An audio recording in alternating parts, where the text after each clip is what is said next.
Welcome to the channel Infidelity Stories. When I first received the assignment, I didn't think twice. It was just another mission, another opportunity to prove my loyalty to the organization that had molded me into the person I am today. My target was Elise Laurent, the only daughter of Jacques Laurent, a man whose influence stretched across borders, his power as vast as the secrets he kept. My task was simple, or so I thought. Seduce Elise, gain her trust, and extract the critical information that her father so carefully guarded. I had done this before, playing the charming, mysterious man who could make any woman feel like she was the center of the universe. But Elise, she was different. I first saw her in a quaint cafe in Paris, where she sat alone, lost in a book, her delicate fingers tracing the rim of her coffee cup. There was a vulnerability in her eyes, a softness that made her seem almost out of place in a world filled with deception and power plays. As I approached her, every step calculated, I reminded myself that this was just another mission. Yet, something inside me stirred, a feeling I hadn't allowed myself to experience in years. "Is this seat taken?" I asked, flashing her the smile that had never failed me. She looked up, her eyes meeting mine, and for a moment, it felt like the world around us had paused. "No. Please, sit," she replied, her voice as soft as the rain that drizzled outside. We talked for hours that day, the conversation flowing as naturally as if we had known each other for years. She was intelligent, witty, and surprisingly unguarded. I could see why my superiors were interested in her. She was the key to her father's empire. But the more we talked, the more I found myself forgetting the mission, losing myself in the way her eyes lit up when she laughed, the way she made me feel something I thought I had long buried. When I left that cafe, I knew I was in trouble. For the first time in my career, I wasn't just playing a role. There was something about Elise that had cracked the carefully constructed facade I had built around myself. And as much as I tried to convince myself that it was all part of the plan, a small voice in the back of my mind whispered that this time, things were different, but I pushed those thoughts aside. I couldn't afford distractions. The mission was all that mattered. Or so I thought. The days turned into weeks, and my relationship with Camille grew deeper with each passing moment. We were inseparable, spending every possible minute together, exploring Paris, talking about our hopes and fears, and sharing parts of ourselves that we had kept hidden from the world. But the mission remained a shadow, looming over every interaction, reminding me that our connection was built on a lie. Camille had a way of making me forget. The danger, though, when we were together, it was easy to get lost in her laughter, to focus on the way her eyes sparkled when she talked about something she was passionate about. She was a painter, a fact I hadn't known from the dossier. Her work was abstract, full of emotion and movement, and she shared it with me one evening, taking me to her studio. The studio was a small space on the top floor of an old building in Montmartre, filled with canvases in various stages of completion. The walls were splattered with paint, the floor covered in drop cloths, and the air was thick with the scent of oils and turpentine. It was her sanctuary, she told me, the place where she could lose herself and create without the pressures of her family's expectations. I watched as she moved around the studio, showing me her work with a mixture of pride and self-consciousness. Her paintings were vibrant, full of energy, and I could see a piece of her soul in each one. She was talented, more so than I had imagined, and I found myself admiring her not just for her beauty, but for her passion and dedication. "You're amazing," I told her, and I meant it. She smiled, a little embarrassed by the compliment, but I could see that it pleased her. "I don't know about that," she replied, "but thank you. It's just something I have to do, you know? It's how I make sense of the world."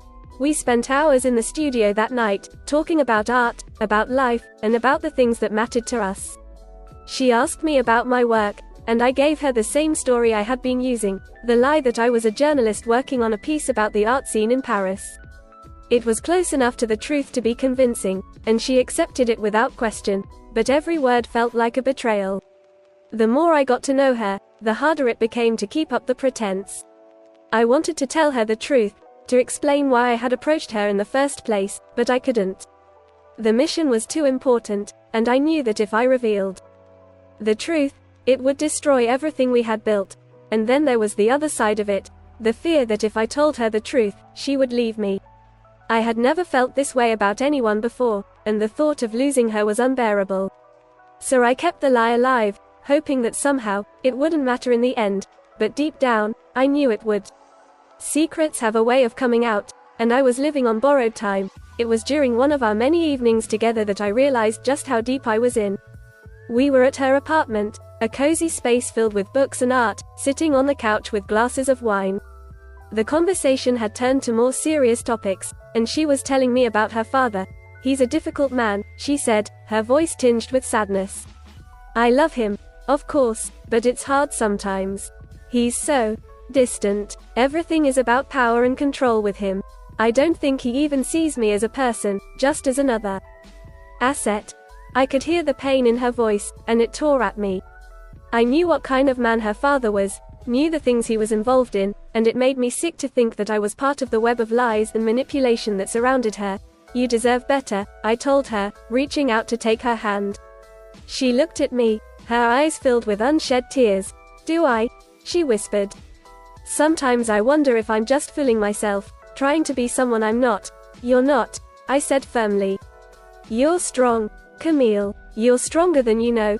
She smiled, a small, sad smile, and leaned in to kiss me. It was a gentle kiss at first, but it quickly deepened, becoming more intense as the emotions between us surged to the surface. We ended up in her bedroom, where the world outside disappeared, leaving only the two of us and the passion that had been building for weeks. As we lay together afterward, tangled in the sheets, I knew that I was in too deep. This was no longer just a mission. I was falling in love with her, and it terrified me, but there was no turning back now. I was in the game, and the stakes had never been higher. The first sign that something was wrong came a few days later. Camille had been distant, her usual warmth replaced by a subtle tension that I couldn't quite place. It started with small things, brief moments of distraction, a hesitation in her voice when she spoke to me.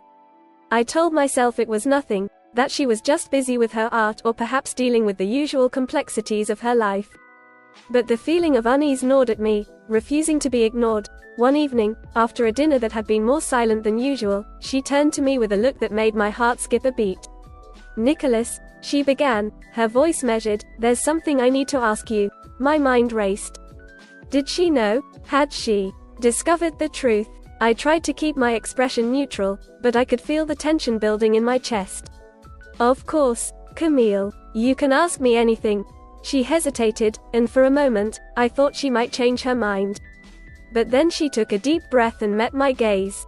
I've been thinking a lot lately, about us, about everything.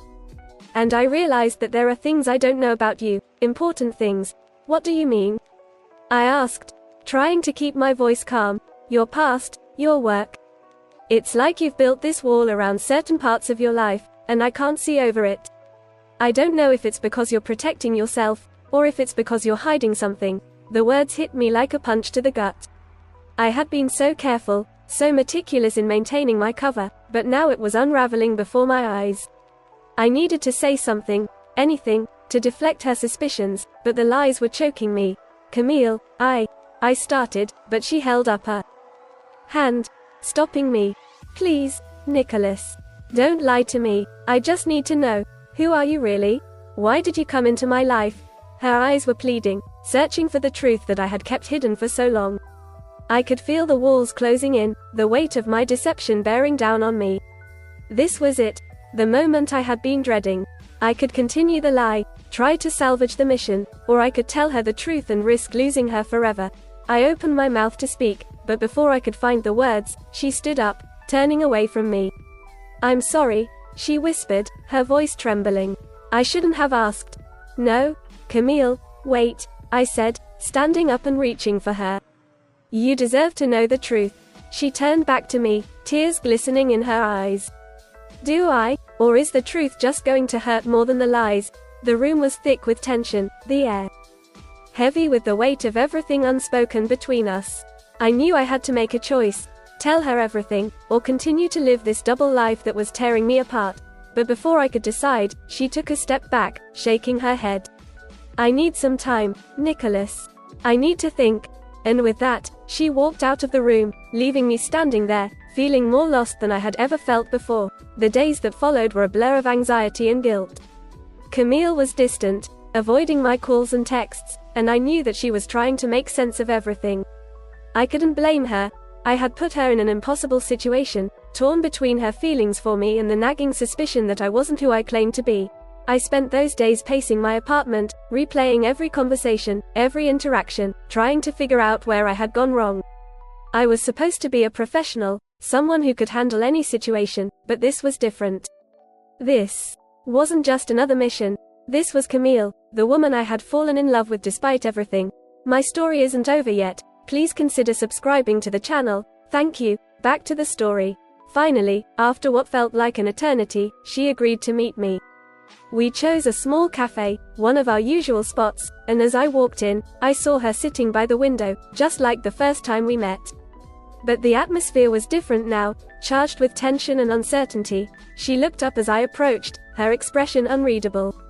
I sat down across from her, my heart pounding in my chest.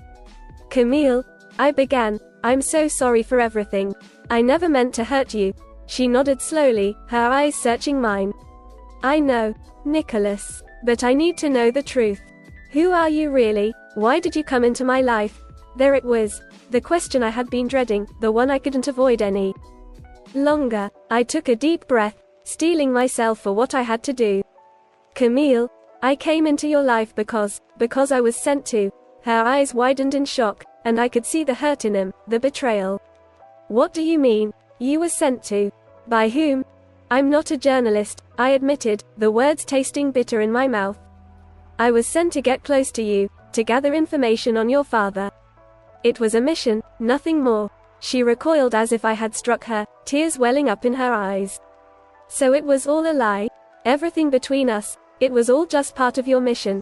"No," I said quickly, desperate to make her understand. "It started that way, but it changed. I changed. Camille, I never expected to fall in love with you, but I did. And that's why I'm telling you this now. I don't care about the mission anymore. I care about you." But the damage was done. I could see the walls going up around her, the trust we had built crumbling before my eyes. She stood up abruptly, knocking over her chair, and I could see the pain and anger etched on her face. "I trusted you, Nicholas," she spat, her voice trembling with emotion. "I let you into my life, into my heart, and all this time, you were just using me. How could you? Camille, please," I pleaded, standing up and reaching for her, but she pulled away, shaking her head. "Don't," she said, her voice cold. "Just don't. I don't know who you are anymore, and I don't want to." She turned and walked out of the cafe, leaving me standing there, shattered. I watched her go, knowing that I had lost her, that my betrayal had destroyed any chance of a future together. But as she disappeared into the crowd, a new determination took hold of me. I couldn't let it end like this. I had to find a way to make things right, to prove to her that my feelings were real, that I was willing to give up everything for her. But I had no idea how. The days after Camille walked out of my life were some of the darkest I had ever known. I had failed the mission, but more importantly, I had failed her. The woman I had fallen in love with now saw me as nothing more than a liar and a manipulator. I couldn't blame her. I had spent so much time weaving a web of deceit that I had almost forgotten what it meant to be honest, but I wasn't ready to give up on us. I couldn't. Camille was more than just a mission to me now. She was the woman I wanted to build a future with. I knew I had to find a way to win back her trust, to prove that my love for her was real. The first step was leaving the life I had known. I contacted my handlers, told them I was out, that I was done with the lies and the manipulation. They didn't take it well. You don't just walk away from a life like this without consequences. But I didn't care. I was willing to face whatever came, as long as I had a chance to make things right with Camille. I started looking for her, trying to find a way to reach her, but she had disappeared. Her apartment was empty, her phone disconnected. It was like she had vanished into thin air. I knew she was hurting, that she needed time to process everything, but the thought of losing her for good was unbearable. Weeks passed, and the more I searched, the more desperate I became. My life had been turned upside down, and all I wanted was to see her again, to hold her, to tell her that I was willing to do whatever it took to make things right. Then, one day, I got a message. It was a simple text, but it made my heart race. "We need to talk. Meet me at the gallery tomorrow at 3. It was from Camille. Relief and anxiety washed over me in equal measure. I didn't know what she wanted to say, whether she was ready to give us another chance or if this was just to tell me to stay out of her life for good. But I had to see her, had to know what she was thinking. The next day, I arrived at the gallery early, my nerves on edge. The place was quiet, the kind of quiet that made every sound seem louder. I paced the room, waiting, my mind racing with 1,000 different scenarios. And then, just before 3, she walked in. She looked different, stronger, more determined, but there was still a hint of sadness in her eyes. I wanted to rush to her, to pull her into my arms, but something in her stance held me back. "Nicholas," she said, her voice calm but guarded. "Thank you for coming." "Camille," I replied, taking a cautious step forward. "I've been looking for you. I'm so glad you're here." She nodded, but there was no warmth in her eyes. "I've had a lot of time to think, to figure things out." I swallowed hard, trying to prepare myself for what she might say. And I realized that I can't trust you," she said bluntly, her gaze never leaving mine. "You lied to me, Nicholas. You used me. How am I supposed to believe anything you say now?" The words cut deep, but I knew they were deserved. "I know I hurt you, Camille. I know I made mistakes, but I'm here to make things right. I've left that life behind. I'm done with all of it, for you." She studied me for a long moment, and I could see the conflict in her eyes. "How do I know you're telling the truth this time? How do I know this isn't just another lie?" "Because I love you," I said, my voice breaking. "Because I'm willing to give up everything for you. I don't care about the mission, or the job, or any of it. All I care about is you." For a moment, I thought I saw a flicker of hope in her eyes, but it was gone as quickly as it came. She looked away, her hands trembling slightly. "There's something you need to know, Nicholas," she said quietly. "Something I found out." My heart sank. "What is it?" She took a deep breath, her eyes locking onto mine with a steely resolve. "I did some digging of my own after you left. I found out who you really work for, and what they were after." I felt a cold chill run down my spine. "Camille, no. Let me finish," she interrupted, her voice hardening. "I found out that they were planning to use the information you were supposed to get from me to destroy my father, to bring him down. And I realized that you were just a pawn in their game, just like I was." I stared at her, stunned. How had she managed to uncover all of this? My handlers had been careful, or so I thought. But it seemed Camille was more resourceful than I had given her credit for. "What are you saying?" I asked, dreading the answer. "I'm saying that I'm not going to let them win," she said, her voice filled with determination. "I'm not going to let them destroy my family, and I'm not going to let them use me anymore. Camille, I'm not with them anymore," I insisted. "I told you, I left that life behind. I'm here for you, not them." She shook her head, a sad smile playing on her lips. "I wish I could believe you, Nicholas. But it's too late for that. You made your choices, and now I've made mine."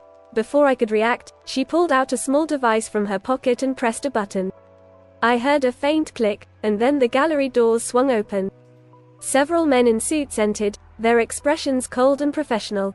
"Camille, what have you done?" I asked, my heart pounding in my chest. "I'm sorry, Nicholas," she said, her voice laced with regret. "But I had to protect myself. I had to protect my family." The men approached me, and I realized with a sinking feeling that I had been set up. Camille had outmaneuvered me, just as I had once outmaneuvered her. But the look in her eyes told me that this wasn't easy for her, that there was still a part of her that cared. "Please, Camille," I begged as the men took hold of me. "Don't do this." She hesitated for a moment, her eyes filled with tears, but then she steeled herself and looked away.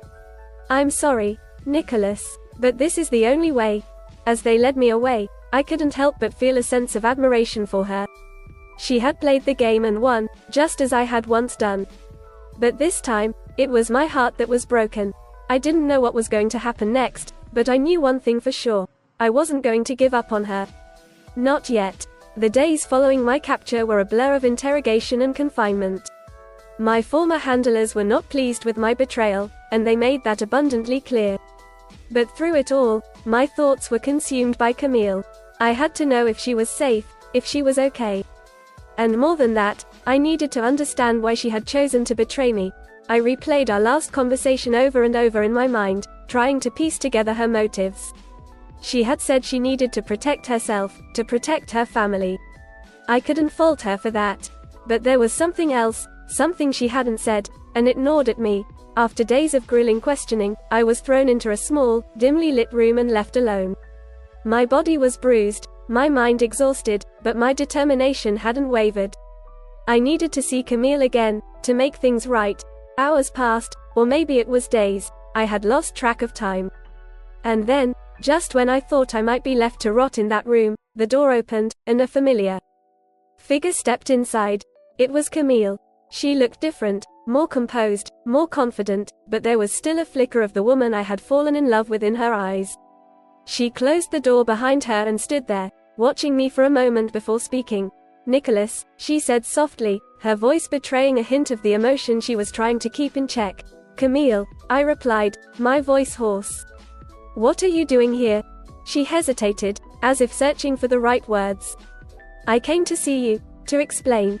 I wanted to stand up, to reach for her, but the restraints on my wrists held me back. "Explain what? Why you turned me in? Why you betrayed me?" She flinched at the word, betray, but she didn't deny it. Instead, she took a step closer, her eyes locked onto mine. "I didn't have a choice, Nicholas. They gave me an ultimatum. Either I turn you in, or they go after my father." My heart sank as I realized the truth of her words. "So you chose him?" "No," she said quickly, her voice cracking. "I chose you." I stared at her, confused. "What do you mean?"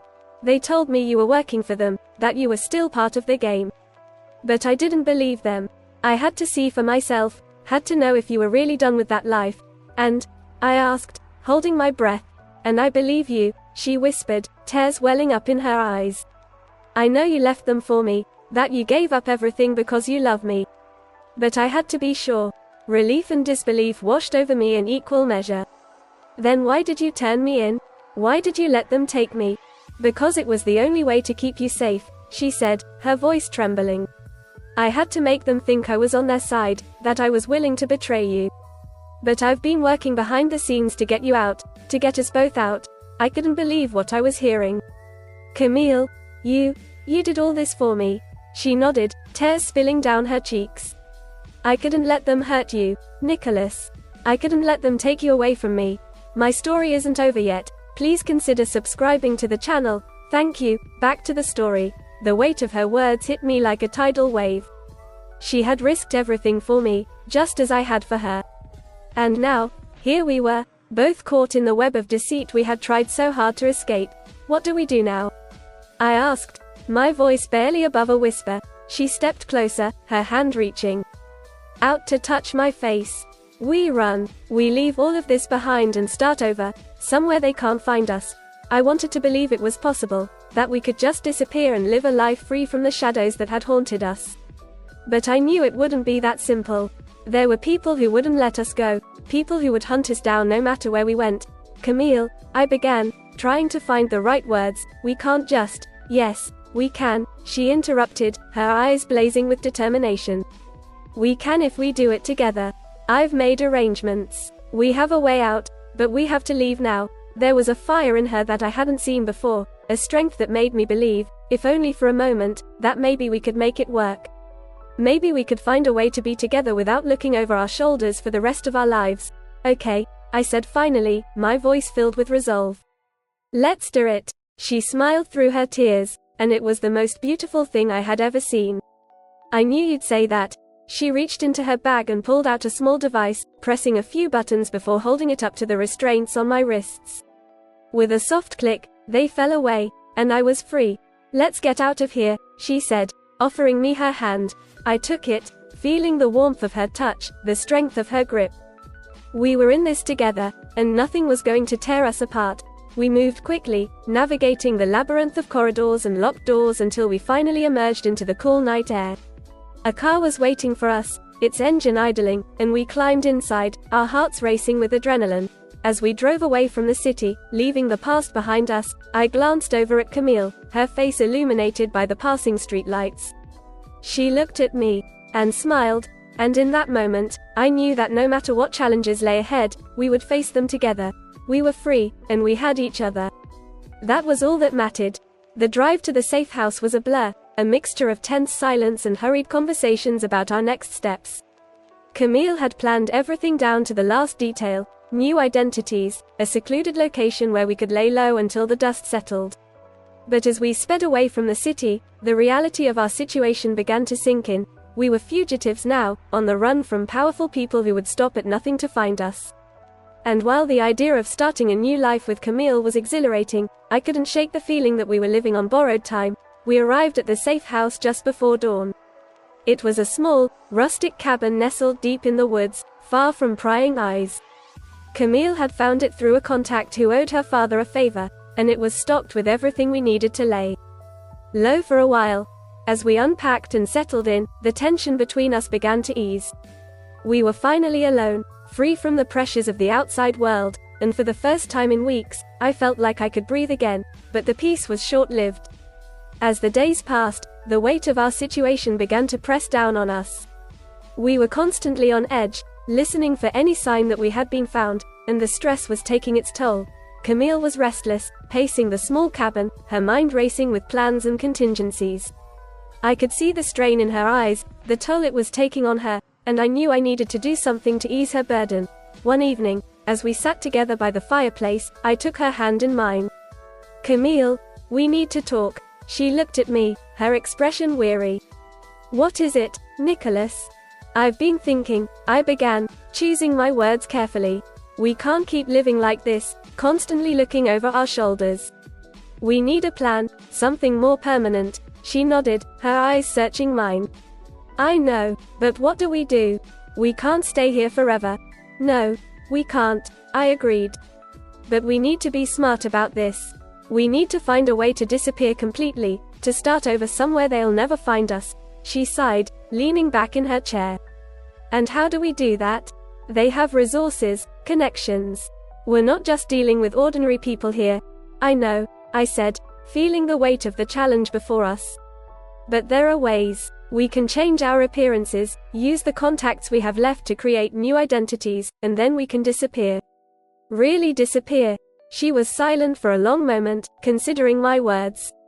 "And what if it doesn't work? What if they find us?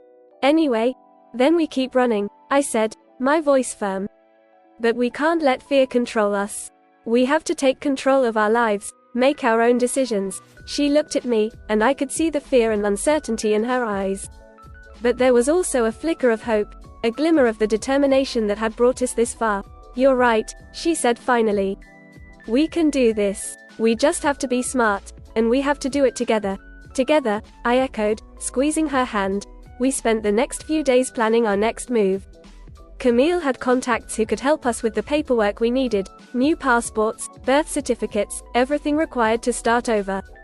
We decided on a small coastal town in Spain as our destination, a place where we could blend in and build a new life. But as we prepared to leave, something unexpected happened. A message arrived, delivered by one of Camille's old contacts. It was a letter, addressed to both of us, from someone I never expected to hear from again, my former handler. The letter was brief, but the implications were clear. They knew where we were.